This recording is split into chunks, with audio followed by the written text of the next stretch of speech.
अस्सलाम वालेकुम students, welcome to my channel Ayesha legal institution. My name is advocate Ayesha Rich. आज की वीडियो में मैं आपके साथ डिस्कस करूंगी पॉलिटिकल साइंस का एक अहम टॉपिक गवर्नमेंट और उसकी डिफरेंट काइंड्स, और गवर्नमेंट के जो ऑर्गन्स हैं उनको भी हम डिस्कस करेंगे। लेकिन बेसिकली जो आज का हमारा क्वेश्चन है वो ये है कि गवर्नमेंट क्या होती है और गवर्नमेंट की जो डिफरेंट काइंड्स हैं वो कौन कौन सी हैं। अब पहले मैं पाकिस्तान का जो गवर्नमेंट का स्ट्रक्चर है उसको थोड़ा सा डिस्कस करूंगी, फिर उसके बाद मैं आपको फर्दर जो ओवरऑल इंटरनेशनल जो लीगल सिस्टम है उसमें क्या है गवर्नमेंट के काइंड्स उनको हम डिस्कस करेंगे। अब अगर हम पाकिस्तान के गवर्नमेंट की बात करते हैं तो पाकिस्तान का जो गवर्नमेंट का स्ट्रक्चर है वो इस तरह से है कि पाकिस्तान में पार्शली जो है पार्लियामेंट्री और प्रेसिडेंशियल दोनों फॉर्म की जो है वो गवर्नमेंट पाई जाती है। यानी यहाँ पे जो है पीएम भी जो है वो ताकतवर है और यहाँ पे प्रेसिडेंट भी ताकतवर है। लेकिन यहाँ पे बेसिकली जिसको कहते हैं ना कि पार्लियामेंट्री फॉर्म ऑफ गवर्नमेंट जो है वो यहाँ पे प्रिवेल करती है। लेकिन थोड़ा सा यहीं पर डिस्कस कर देती हूँ कि पार्लियामेंट्री और प्रेसिडेंशियल फॉर्म ऑफ गवर्नमेंट कौन सी होती हैं। पार्लियामेंट्री फॉर्म ऑफ गवर्नमेंट होती है जिसमें प्रेसिडेंट पीएम जो होता है वो ज़्यादा ताकतवर होता है, ठीक है, मतलब वो जो है प्रेसिडेंट से ज़्यादा ताकतवर वो होता है, उसी के पास सारे जो है ना वो सर अंजाम देने होते हैं, उसने सारे फ़राइज़ है आपकी कंट्री की। और जो प्रेसिडेंशियल फॉर्म ऑफ गवर्नमेंट होती है उसमें प्रेसिडेंट जो है वो ज़्यादा ताकतवर होता है, ठीक है, प्रेसिडेंट के पास सारी पावर्स होती हैं, ठीक है। ये हो गई दो फॉर्म ऑफ गवर्नमेंट, और पाकिस्तान में जो प्रिवेल कर रही है वो इस टाइम जो है पार्लियामेंट्री फॉर्म ऑफ गवर्नमेंट जो है वो प्रिवेल कर रही है। अब बात चलते हैं आगे गवर्नमेंट के डिफरेंट ऑर्गन्स होते हैं, जैसे कि सबसे पहले जो गवर्नमेंट है उसका ऑर्गन आता है लेजिस्लेशन, फिर उसके बाद एग्जीक्यूटिव और फिर जुडिशरी आता है। अब जो सबसे पहले लेजिस्लेशन होता है वो क्या करता है और उसका क्या काम होता है, बहुत से स्टूडेंट्स को ये नहीं पता होता। तो ये जो लेजिस्लेशन होता है ना उसका काम होता है कानून साजी करना, ठीक है, इसको कानून साजी करने वाला अदारा कहते हैं। पाकिस्तान में जो कानून साजी करने वाला अदारा है वो है जी पार्लियामेंट, ठीक है। वो हमारे मुल्क में जितने भी कानून बनते हैं, जितने भी बिल पास होते हैं, जितने भी लॉ पास होते हैं हमारे मुल्क में, वो सारे लेजिस्लेशन बनाती है।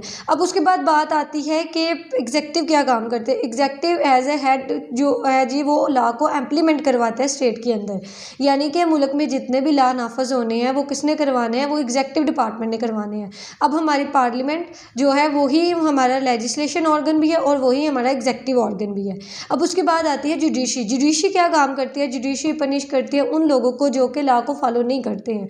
तो ये एक गवर्नमेंट का बेसिक स्ट्रक्चर था जो कि मैंने आपके साथ डिस्कस किया। अब हम चलते हैं गवर्नमेंट को हमारे क्वेश्चन के पॉइंट ऑफ व्यू के लिहाज से देखते हैं कि हमने पेपर में इसको किस तरह से लिखना है, कितनी हेडिंग्स इसमें होनी चाहिए, वो सारा हम डिस्कस करते हैं।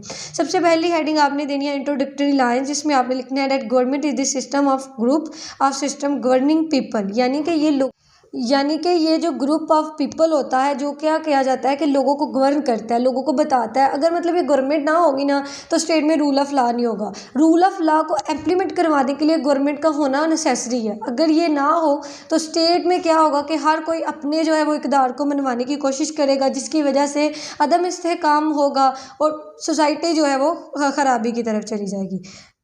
Government is basically a working agent of the state. Government क्या है, एक काम करने वाली एजेंसी है रियासत की। There is no existence of state without all government. कहता है कि अगर स्टेट में गवर्नमेंट मौजूद ना हो, किसी भी टाइप की गवर्नमेंट मौजूद ना हो, तो तब स्टेट क्या होगी, जो है जी वो उसकी कोई एग्जिस्टेंस नहीं है। So it is clear that government is the functional unit of state working for the development of people by governing। यानी कि यहाँ पे जो बता रहा है कि स्टेट को गवर्न करने के लिए गवर्नमेंट का होना नेसेसरी है। हम इसके मीनिंग की तरफ चलते हैं तो गवर्नमेंट जो है वो ड्राइव की गई है एक लैटिन वर्ड से, गवर्नर से। गवर्नर का मतलब ये होता है कि रूल और गवर्न, ठीक है। गवर्नमेंट का एक लैटिन वर्ड से है जिसका मतलब है कि रूल और गवर्न करना। उसके बाद डेफिनेशन है organise group of people to govern the affair of humans, यानी कि एक ऑर्गेनाइज ग्रुप है जिसमें पढ़े लिखे लोग शामिल होते हैं, एजुकेटेड लोग शामिल होते हैं, जो कि क्या करते हैं, हमारी स्टेट को गवर्न कर रहे होते हैं। उसको हम क्या कहते हैं, उसको हम गवर्नमेंट कहते हैं। उसके बाद करेक्टरिस्टिक्स ऑफ गवर्नमेंट है, गवर्नमेंट का क्या क्या काम होता है, क्या क्या उसकी खसूसियात होती हैं।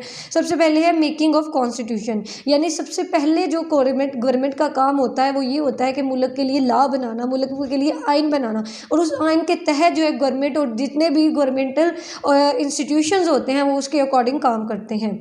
उसके बाद पीरियोडिक चेंज, यानी कि अगर कोई भी चेंज आ रहा है तो उसके अकॉर्डिंग जो लॉ बनाना होता है वो भी किसका काम होता है, उसके बाद बात आती है पब्लिक इंस्टीट्यूशंस की। तो पब्लिक इंस्टीट्यूशन क्या काम करते हैं? पब्लिक इंस्टीट्यूशंस जो हैं वो भी लोगों के फ़ायदे के लिए काम करते हैं और ये भी किसके अंडर आते हैं? ये भी गवर्नमेंट के अंदर ही आते हैं। और इसके बाद हम इनको वन बाय वन करके डिस्कस कर लेते हैं इन करेक्टरिस्टिक्स को। सबसे पहले कॉन्स्टिट्यूशन को।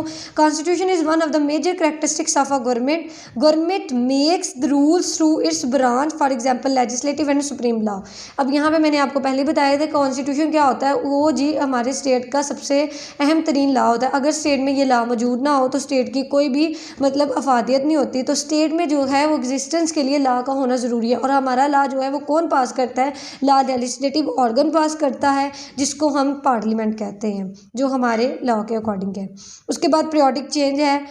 Government change after a specific time span. No government is permanent in democratic form of government, it change through respected periodic. मतलब इलेक्शन के तहत क्या होता है कि नई गवर्नमेंट आती है और पुरानी गवर्नमेंट ख़त्म हो जाती है। और हर नई गवर्नमेंट का जो टेन्योर होता है वो 5 साल के लिए होता है पाकिस्तान के लॉ के अकॉर्डिंग। अब इस गवर्नमेंट का वो कहता है कि चेंज इसलिए किया जाता है कि बाज़ औक़ात जो है वो ये ना लोग समझे कि एक ही बंदे के हाथ में सारी गवर्नमेंट है, सारी पॉलिसीज़ एक ही बंदा बना रहा है। तो गवर्नमेंट को नए नए वक्त के साथ जो है उसको चेंज किया जाता है। रेवेन्यू के रिलेटेड जितने मामला होते हैं वो भी आपकी गवर्नमेंट देखते हैं। ये भी गवर्नमेंट का करेक्टरिस्टिक्स है। पॉलिटिकल पावर है।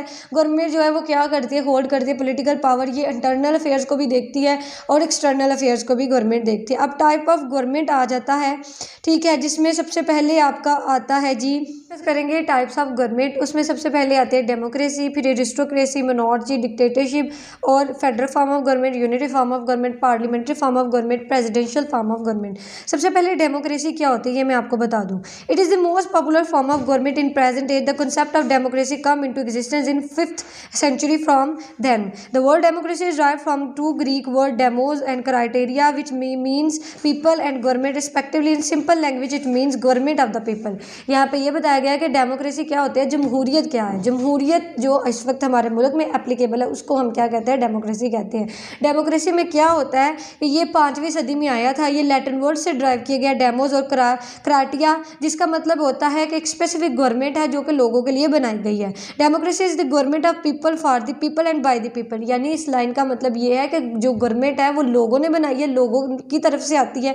यानी हम क्या करते हैं कि देखिए हमारे पाकिस्तान के इसमें ये नहीं होता कि जो एक बादशाह है उसके हाथ में सारी पावर हो या 3-4 लोगों के हाथ में पावर हो, इस तरह से नहीं होता। इसमें हम खुद अपना जो है ना रिप्रेजेंटेटिव मुंतखब करते हैं। फॉर एग्जाम्पल के तौर पर हम सब जो है वो डिफरेंट डिस्ट्रिक्ट से जो है वो तल्लुक़ रखते हैं। अब हर डिस्ट्रिक्ट में हमने जो है वो 3-3 नुमाइंदे रखे होते हैं। कोई उस बंदा किसी का सपोर्टर होता है, कोई किसी का सपोर्टर होता है, कोई किसी का सपोर्टर होता है। अब उनको हम क्या करते हैं? वोट कास्ट करते हैं और जो मतलब वोट के जीतता है वो बंदा आगे आ जाता है, ठीक है। तो वो हमें क्या कर रहा है? हमें रिप्रेजेंट कर रहा है। इस तरह से हम अपने नुमाइंदों को चुनते हैं और वो जो है जी आगे जाके इलेक्ट होता है एज ए प्राइम मिनिस्टर या गवर्नर, जो भी मतलब ओहदे को उसने संभालना है वो संभालता है। तो इस तरह से ये जो फॉर्म ऑफ गवर्नमेंट होती है इसमें क्या किया? लोगों ने ही अपने रिप्रेजेंटेटिव को मुंतखब किया और लोगों ने ही अपने रिप्रेजेंटेटिव को आगे भेजा। तो this type of government is called democracy, जिसको हम जमहूरियत का नाम देते हैं। ये पब्लिक की विल के मुताबिक, पब्लिक की ओपिनियन के मुताबिक जो है, तो ये पब्लिक की विल के अकॉर्डिंग होती है, पब्लिक इससे सेटिस्फाई होती है। अब आगे एरिस्टोक्रेसी क्या होती है? Aristocracy, the concept of aristocracy is not new according to Aristotle. Aristocracy is government run by superior person of society. यहाँ पे कहता है एरिस्टोक्रेसी क्या है कि ये जो है जी ये न्यू मतलब नहीं है, ये बहुत पुराना सिस्टम है।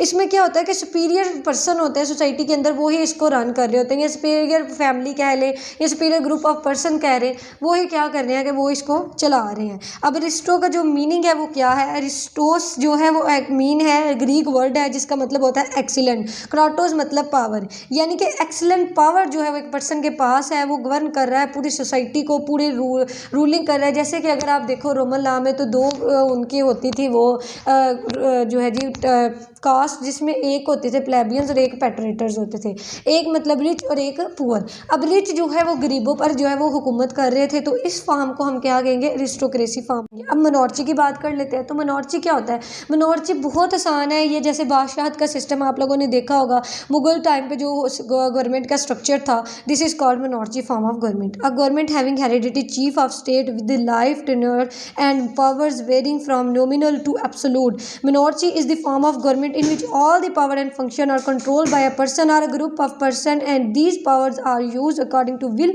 of such administrated। यहाँ पे ये बताया गया है कि जो एडमिनिस्ट्रेशन का सारा वर्क है वो किसके पास होगा, एक स्पेसिफिक पर्सन के पास होगा, ठीक है। और वो लाइफ टाइम जो है ना उसका हेरिडिटी टेन्योर होगा, यानी कि जब उसका ख़त्म होगा टेन्योर, उसके बाद उसका जो वारिस होगा उसके बाद वो सारी पावर चली जाएगी। तो ये जो स्ट्रक्चर है मोनार्ची का वो चलता रहेगा, ठीक है। मतलब एक बंदे का ख़त्म होता है, फिर उसके बाद दूसरा, फिर उसके बाद तीसरा, ये उसी की जो फैमिली है उसी में से उसके बाद डिक्टेटरशिप फॉर्म ऑफ गवर्नमेंट आता है। Dictatorship is a government of one man who has not obtain his position by inheritance but by forces. यहाँ पे डिक्टेटरशिप के बारे में लिखा है कि ये आमरियत की हुकूमत होती है जिसमें बंदा क्या कर रहा है, ऑक्यूपाई कर रहा है स्टेट को, ठीक है। इसमें उसकी जो पोजीशन है वो उसको इनहेरिटेंसली नहीं मिली हुई, बल्कि उसने ऑक्यूपाई करके जो है वो स्टेट को हासिल किया है। पाकिस्तान में इस वक्त जो है वो 5 माशाल्लाह लग चुके हैं, ठीक है। ये कब्जा करना जो होता है ना स्टेट के ऊपर, उसको हम डिक्टेटरशिप कहते हैं। उसके बाद आता है federal form of government. Federal form of government is useful for a largest state. मतलब फेडरल फॉर्म ऑफ गवर्नमेंट जो है वो ज़्यादातर जो है वो काबिल कबूल होती है बड़े शहरों में। Usually a large state is divided into sub parts and these sub parts are ruled and governed by independent ruler. मतलब कि क्या होता है कि एक जो बड़ी स्टेट होती है वो छोटे छोटे से पार्ट्स में डिवाइड होती है, उन सब पार्ट्स का एक बड़ा पार्ट होता है जो कि उन सबको जो है वो डील कर रहा होता है। यानी कि सेंटर है उसके पास भी पावर है और फर्दर उसने क्या अलॉट कर दिया, जो प्रोविंसेस हैं उनको भी पावर अलॉट कर दी है। तो इसको हम कहते हैं फेडरल फॉर्म ऑफ गवर्नमेंट। अब यूनिटरी फॉर्म ऑफ गवर्नमेंट क्या होती है, the form of government is suitable for small state, there is no concept of province state and सब parts, the old country is controlled by a single sovereign unity। अब क्या है कि कहते हैं कि ये फॉर्म ऑफ गवर्नमेंट होती है जिसमें सूटेबल है छोटी जो है ना स्टेट्स उनके लिए, क्योंकि उनमें जो है वो सब पार्ट्स नहीं होते हैं, तो एक ही सेंटर होता है जो कि सारे को कंट्रोल कर रहा है। लाइक अगर मैं एग्जांपल दूँ कि पाकिस्तान में जो है कि वो जो है ना फेडरल फॉर्म ऑफ गवर्नमेंट है, मतलब एक सेंटर भी है और बाकी 4 प्रोविंसेस हैं उनको भी डिवाइड करके तो पावर्स दे दी गई हैं। अब यहीं पे अगर हम यूनिटरी फॉर्म ऑफ गवर्नमेंट लें तो पाकिस्तान का एक ही सेंटर होगा, वो पूरे मतलब स्टेट को देखेगा, तो वो यूनिटरी फॉर्म ऑफ गवर्नमेंट होगा। यानी यूनिटरी जो है वो यूनिट से लिया गया है, एक बंदा जो है वो पूरी स्टेट को गवर्न करे तो यूनिटरी, और मतलब एक पार्ट जो बनाया जाए, हेड बनाया जाए, वही सारी स्टेट के मामला को देखे तो वो यूनिटरी, और अगर उसको उसी को अगर फर्दर हम डिवाइड कर दे ट्री फॉर्म में तो वो फेडरल फॉर्म ऑफ गवर्नमेंट हो जाता है। मतलब एक हेड और बाकी जो सब पार्ट्स में हुकूमत डिवाइड होती है वो फेडरल फॉर्म ऑफ गवर्नमेंट होती है। इसके बाद आपने एंड पे हेडिंग लिख देनी है क्रक्स की, तो ये आपका क्वेश्चन हो जाता है कंप्लीट। मिलते हैं नए क्वेश्चन के साथ, तब तक के लिए।